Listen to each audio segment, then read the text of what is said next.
Conversaciones. Jorge Vice Rebagliati, Las humanidades. ¿Para qué?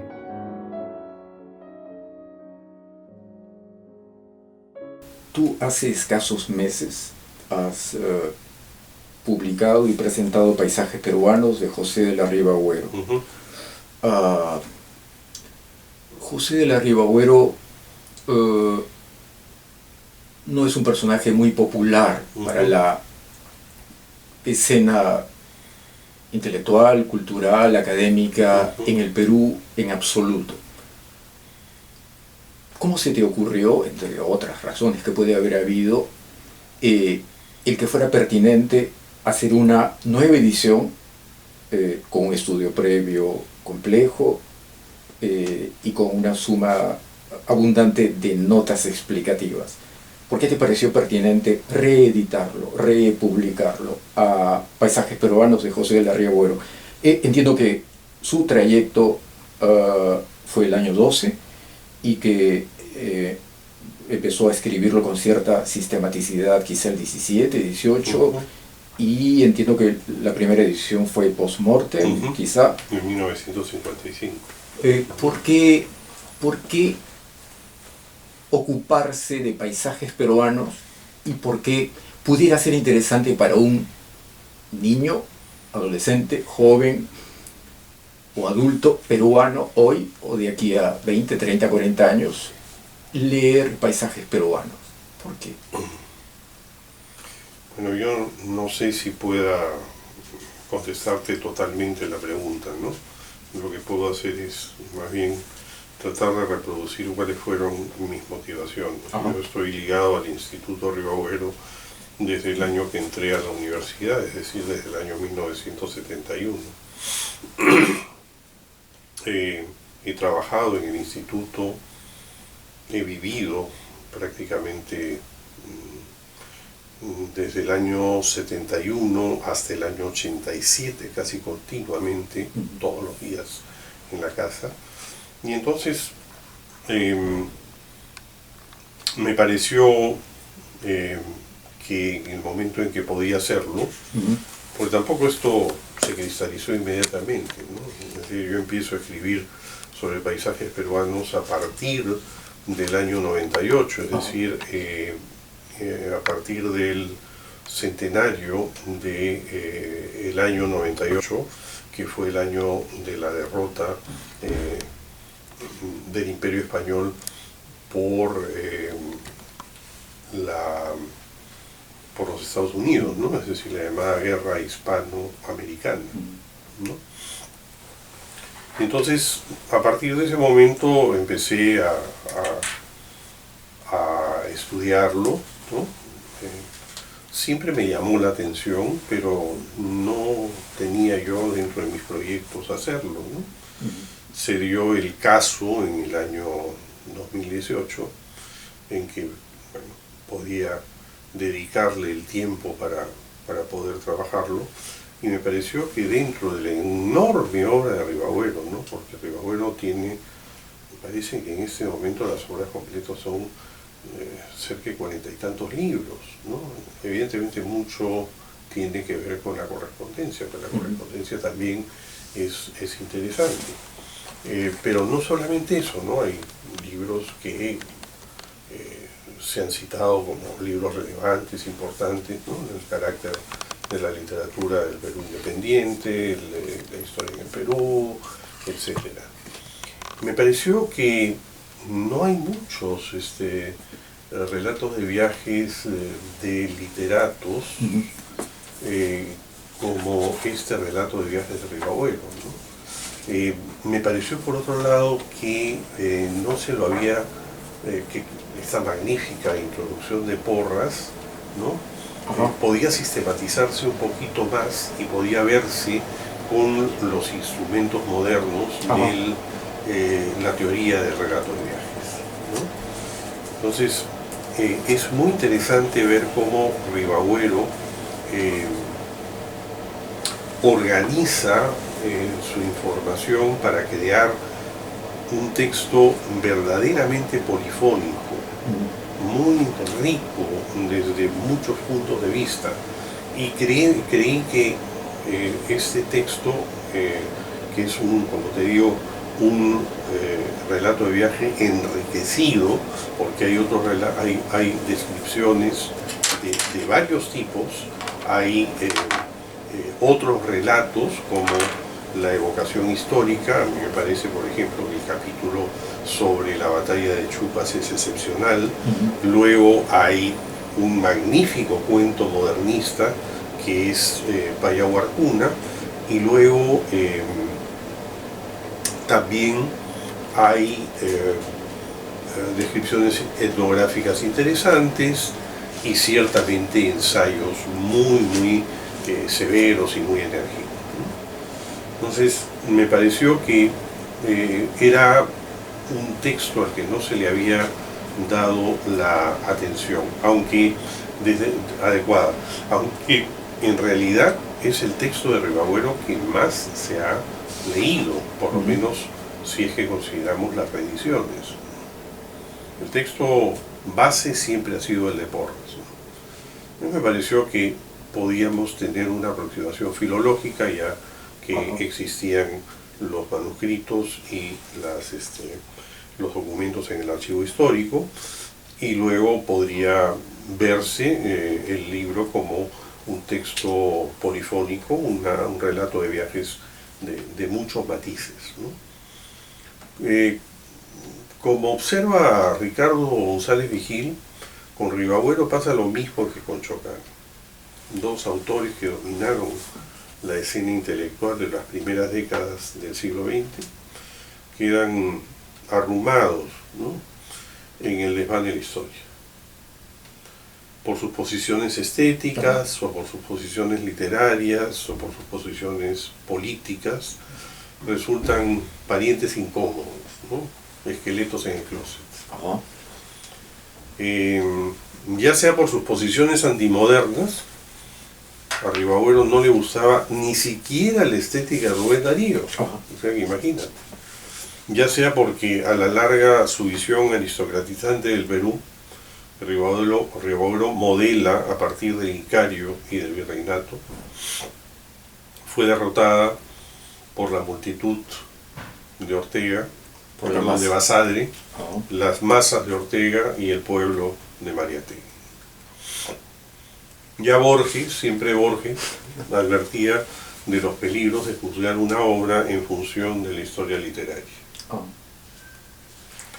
No leer paisajes peruanos porque su autor quedó en el bando de los vencidos sería perderse la experiencia de una obra singular, ¿no? Un relato de viajes, como te decía, que luce una gran cantidad de descripciones refinadas, magníficas evocaciones históricas, un cuento decadentista digno de aparecer en cualquier antología hispánica al lado de Darío o de Valle Inclán, puntuales descripciones etnográficas y severos ensayos.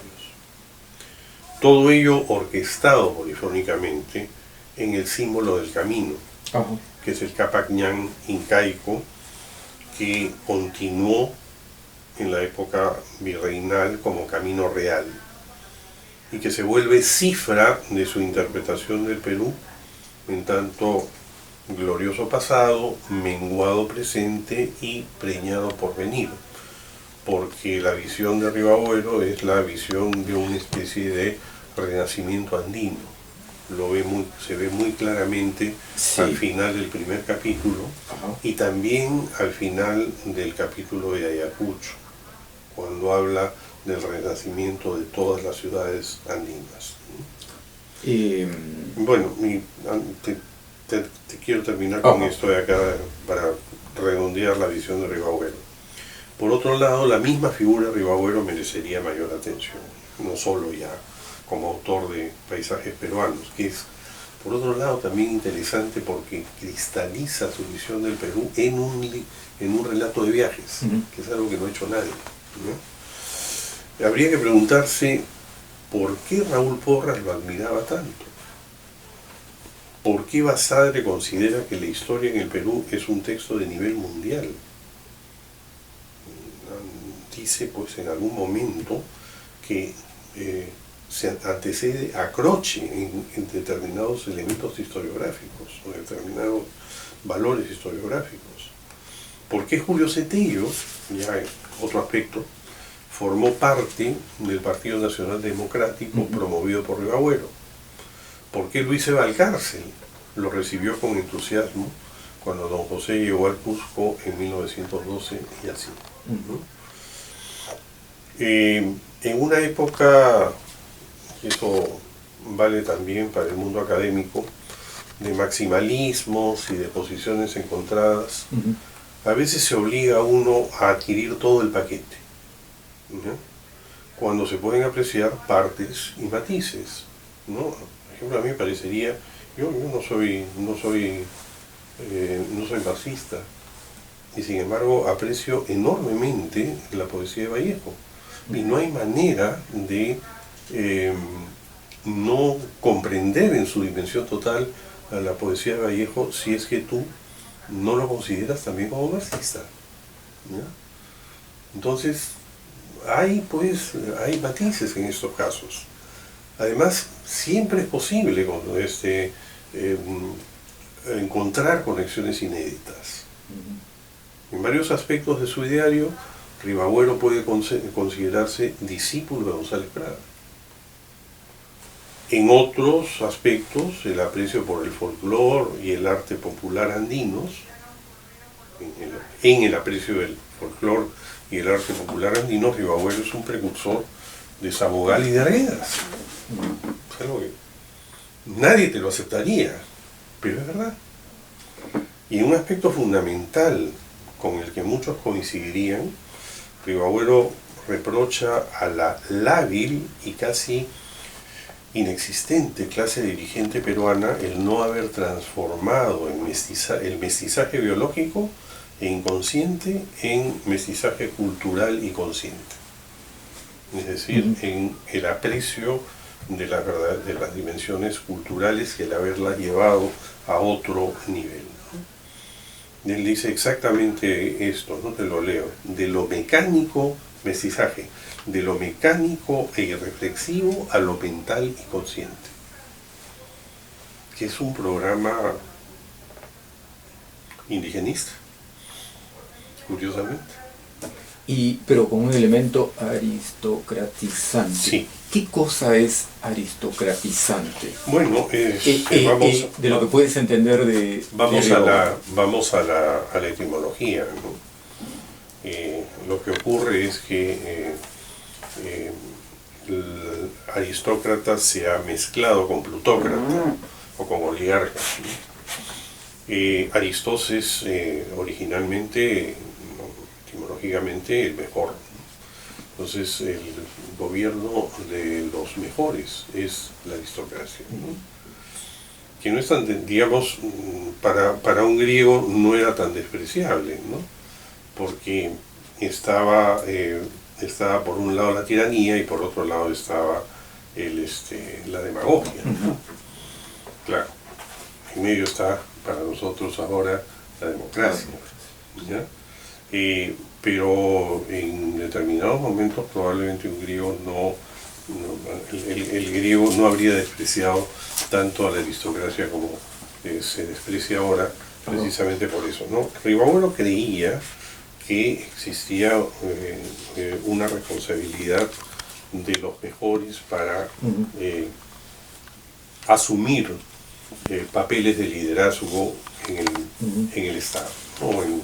O en el gobierno de la nación, ¿no? En ese sentido habla de aristocracia y reconoce esa aristocracia a partir, por supuesto, del mundo virreinal, pero no solo, ¿no? Es decir, ahí, por ejemplo, su aprecio por los incas tiene que ver también con esa organización sumamente jerárquica que tenían los propios incas del Estado. Pero esa visión no es propiamente moderna, ¿verdad? No es moderna. No es moderna hasta cierto punto, claro. Lo que pasa es que se ve mal el hecho de que existan élites, ¿no? Y sin embargo las élites existen. Lo que pasa es que son muy malas en este momento. tú insistes en que el paisaje en Ribabuero no es un fenómeno natural, sino cultural, social, y en este paisaje cultural y social es evidente, y quizá eso no se conoce demasiado, que Ribabuero opone sierra a costa, Sí. y deja un poquito quizá mal parada la costa por oposición a la sierra, y Muy entiende mal que, parada. y entiende que debe haber, es una promesa, ¿verdad? Una vindicación, hay una suerte de hasta una lógica utópica. Más que vindicación, renacimiento. Renacimiento. ¿No? Yo diría, lo pondría más bien en términos positivos, ¿no? Ajá. Es un renacimiento. Él creía que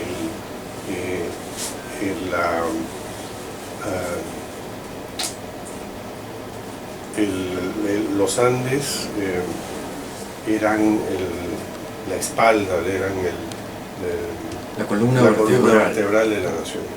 Pero es curioso porque refiere a la sierra como columna vertebral y a la costa como solo ínsulas, que son estos valles, ¿no? Así es. Es interesante Sí. cómo se pudiera oponer, como una suerte de juego, la perspectiva de la historia. Me pongo a pensar en Murra y esta lógica de la insularidad de pisos ecológicos, pensando sustantivamente en la sierra, ¿no? En la lógica de la verticalidad, y sin embargo la insularidad, Ribabuero la observa en la costa, ¿no? Sí, porque evidentemente lo que Ribabuero cree, ¿no? Sostiene, Ajá. cree íntimamente, es que hay una unidad, digamos, del horizonte andino frente a la fragmentación de la costa, ¿no? Ahora, también es cierto que identifica, y eso lo reconoce el padre Fernando Roca, que estudió el tema, reconoce los pisos ecológicos, ¿no? Hay una parte donde efectivamente se habla de los pisos ecológicos, ¿no? Como hay la continuidad desde el valle costeño hasta las alturas serranas, ¿no? Pero su visión es más horizontal, ¿no? de la sierra, más que horizontal y vertical, ¿no? Ajá. Tú refieres... Y yo creo, por ejemplo, que es decir, la experiencia niega aquello que dice Ribabuero, ¿no? Porque el pasar de un valle a otro en la sierra es forzadísimo, ¿no? Es decir, es tan insular una como la otra, ¿no? Y hasta cierto punto podrías hablar de la costa también como andina, ¿no? Como mi hermano Ricardo, que en algún momento le preguntan, ¿y usted cómo se define? Y él contesta, yo soy un andino de la costa, ¿ya? Porque en realidad la cordillera nos define a todos, ¿no? Define a la costa, define a la sierra misma, por supuesto, y define a la selva, ¿no? Tú usas en tu estudio preliminar el concepto de cronotopo. Cronotopo. Lo refieres de Bakhtin, fusión de indicios espaciales y temporales en una totalidad inteligible y concreta. Y haces hincapié en que el trayecto de Ribabuero no es aquel que hizo en términos reales, que salió de Lima, tomó un barco del Callao, etc., y llegó incluso hasta La Paz, sino que el trayecto en el discurso inicia en el Cusco y ni siquiera termina propiamente en Lima, ¿verdad? Es una suerte de trayecto, todos los trayectos son espaciales y temporales, pero este trayecto más que espacial es de alguna manera temporal, ¿verdad? Histórico. ¿Pudieras darnos luces un poquito de eso? Sí, claro que sí, ¿no? Es decir, el viaje de Ribabuero no coincide con paisajes peruanos.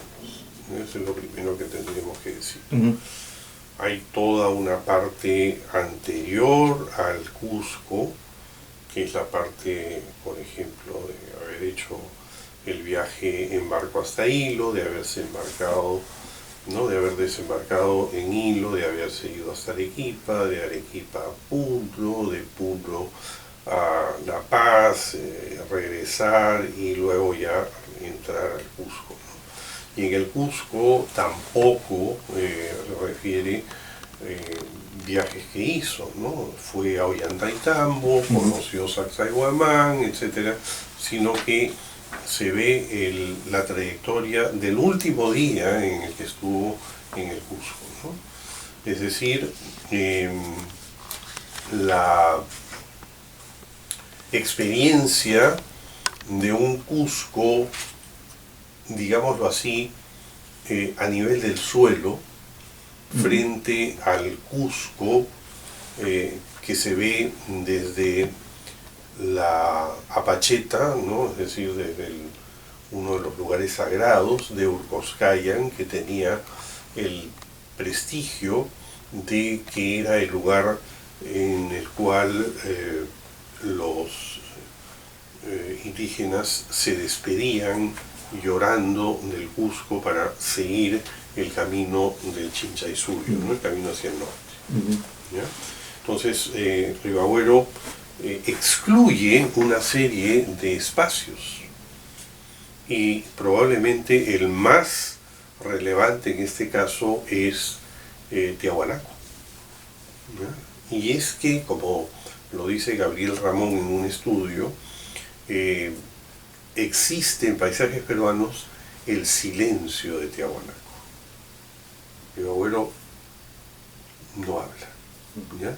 Y no habla porque había una polémica muy fuerte sobre el origen del mundo andino. Y como Ribagüero era quechuista convencido, ¿ya? No quería concederle, por ejemplo, me parece que era Ule, ¿no? El que hablaba del origen tiahuanaquense, digámoslo así, del mundo andino. En todo caso había polémica. ¿Ya? Había polémica y Ribagüero no quería comprometerse. Y por otro lado, reconocía como el centro del Perú, ¿no?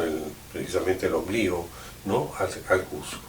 Al Cusco como el gran espacio andino, el gran espacio original andino.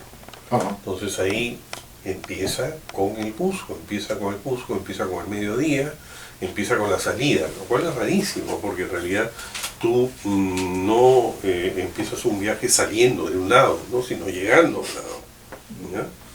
Entonces hay todos esos matices, que es interesante además porque, por ejemplo, Ricardo González Vigil también recuerda el hecho, hay dos viajeros, ¿no? Que también narran el ingreso o la salida del Cusco, ¿no? Uno de ellos es Arguedas, ¿no? Y otro es Markham. Y en el caso de Markham y Arguedas, los dos más bien entran al Cusco de tarde o de noche, ¿no? Entonces hay una experiencia más bien oscura del espacio. En cambio, en Ribagüero se trata de una experiencia de descubrimiento exaltado, ¿no? Con el que yo hasta cierto punto lo he visto como una epifanía. Ribagüero capta, ¿no? En un momento de contemplación, cuando capta digamos, el panorama circular de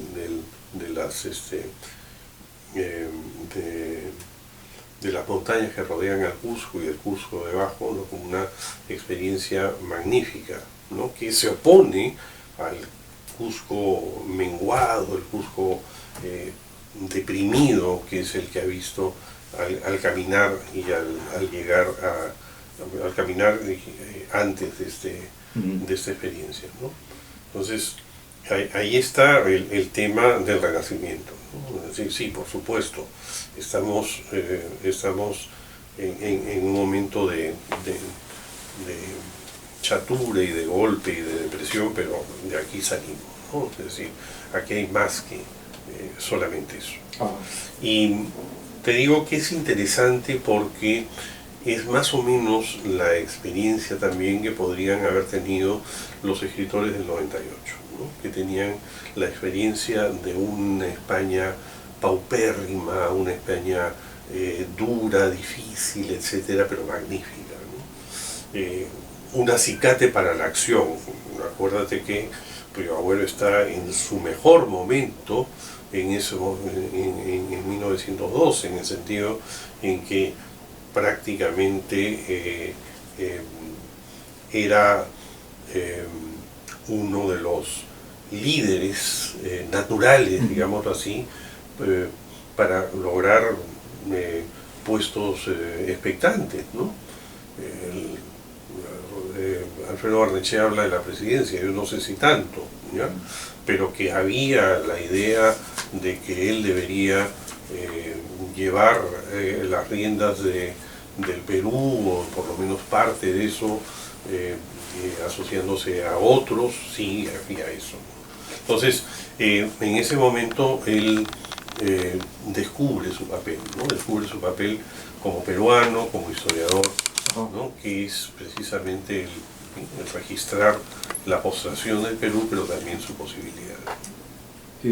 Tú rescatas esta figura que usa Raúl Porras de Cusco y Vilcajhuamán como avatar incaico, Huamanga como nostalgia colonial y Quinua como meditación sobre el destino del Perú independiente. ¿Y por qué termina con Huancayo y luego algunas pequeñas notas sobre Lima? Bueno, en realidad termina con Huancayo y Ocopa, ¿no? Con Huancayo porque fue el lugar de la constitución, ¿no? de la constitución luego de la Confederación Peruano-Boliviana, ¿no? Es decir, me parece que era el año 30 y, no me acuerdo si el 36 o el 39, ¿ya? Entonces él dice que ese fue el momento en que se terminó de achatar, ¿no? Y de menguar al Perú. Él creía que la Confederación era el último gran momento del Perú andino, ¿no? Y el hecho de que luego, a consecuencia de todo esto, ocurrió la guerra con Chile, pues le da la razón. Cree que en efecto fue un momento muy lamentable para el gran Perú que él quería tener, ¿no?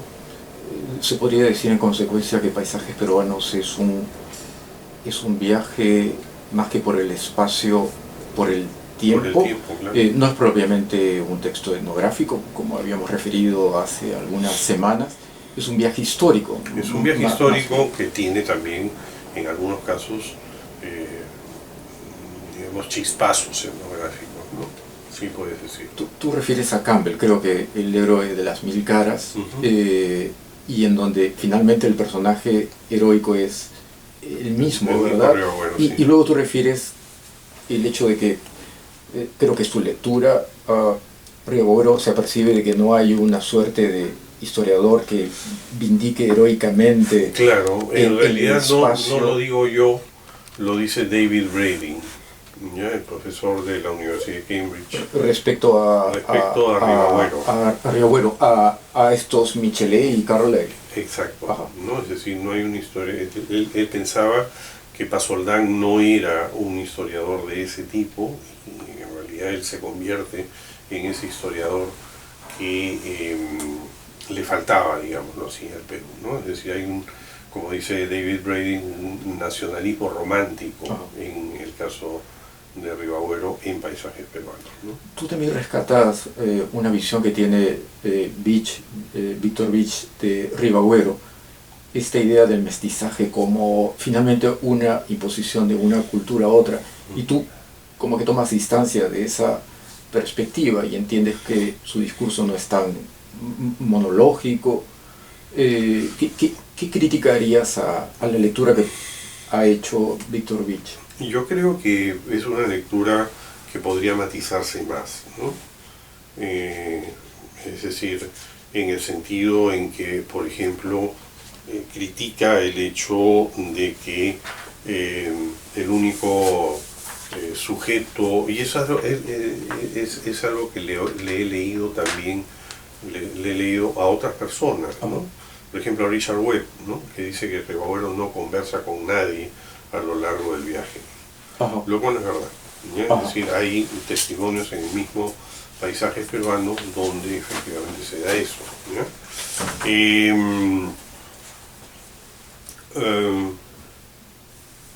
Y no solamente al dueño de la hacienda o al cura del pueblo, que bueno, también son sujetos interlocutores, sino también en algunos casos a los labradores, ¿no? Y a la gente que está haciendo la trilla, ¿no? A la cual le pregunta por las actividades que hacen, etc. No hay en el modelo, en el esquema de un relato de viaje, la obligatoriedad de reflejar las conversaciones que con toda seguridad siempre se hacen con otras personas, ¿no? Es decir, hay de todo en ese sentido. Los relatos de viaje de la gente del 98, por ejemplo, que muchas veces son parecidos a los de Rivabuelo, en el sentido en que incluyen también ensayos, ¿no? Son de este tipo, ¿no? Entonces, no es tan cierto aquello que se dice que es un discurso monológico. Claro, es un discurso en el sentido, es monológico en el sentido en que lo asume totalmente Rivabuelo, pero no lo es en el sentido en que no haya tenido intercambios con la gente con la cual se encontraba, ¿no? en el viaje, ¿no? Y sobre el asunto, digamos, del mestizaje, ya he hablado, ¿no? De esa, más que el mestizaje, lo que podría llamar más la atención es el concepto aristocratizante de Rivabuelo, ¿ya? Porque el mestizaje es un fenómeno que él reputa positivamente, ¿no? Y rescata muchas de las cosas, de las manifestaciones culturales de los pobladores de los Andes, que considerado el tiempo, no 1955, pero sí 1912, son realmente proféticas, ¿no? Es decir, nadie valoraba ese tipo de manifestaciones, ¿no? Eran, por ejemplo, ahí sí, te puedes decir, son manifestaciones de una cultura subordinada. No es lo que creía Rivabuelo. Sin embargo, aquello que se le critica es una perspectiva que no asume, tampoco se le puede pedir. Estamos hablando de 1912, una actitud de empatía. Creo que recordaba contigo hace unas semanas. Pero yo creo que sí hay empatía. Por ejemplo, esta frase. Lo que pasa es que hay una empatía no absoluta, ¿no? Por ejemplo, esta frase respecto a una fiesta de San Juan el Bautista: bronceadas muchachas, más morenas que el trigo y el maíz recién cosechados, adornadas con cintas y abalorios y zarcillos de oro y plata, brincaban acompasadamente en honor del glorioso San Juan, que murió víctima de una bailarina de mayores refinamientos, dando a entender el carácter primitivo del hombre del Ande. Un poquito más adelante, acentos de la raza Montaraz, melancólicas en sus rústicos alborosos, a la vez cansada e ingenua, primitiva y antiquísima, oprimida por seculares servidumbres que cantan la tristeza de sus páramos y la miseria de su vida.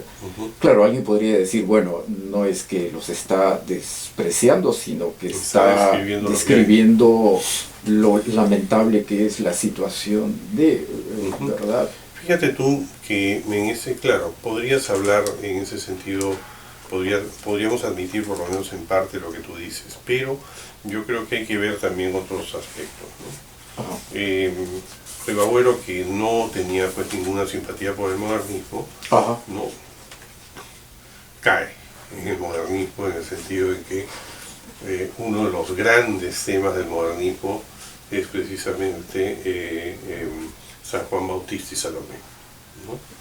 Salomé es uno de los temas de Wilde, por ejemplo, los dibujos de Audrey Bursley, luego la Salomé de Richard Strauss. Es decir, Salomé está en el imaginario de los literatos de esa época. Y bueno, sí, ciertamente tenía mayores refinamientos, pero se parecía a Salomé, ¿ya? Es decir, se parecía a Salomé, es decir, al final lo están acercando, es decir, le está tratando de dar dignidad literaria.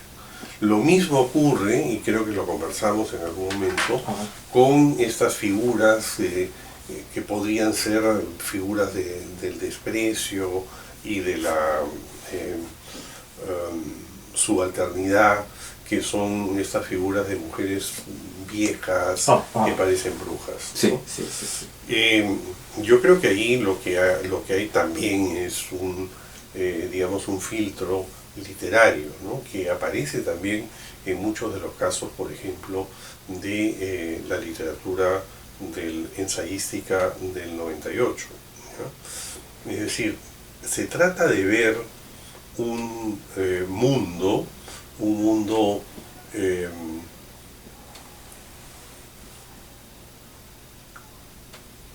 deprimido, pero magnífico, ¿ya? Deprimido, pero magnífico, que está mal en este momento, pero que puede renacer y que debe renacer en el futuro.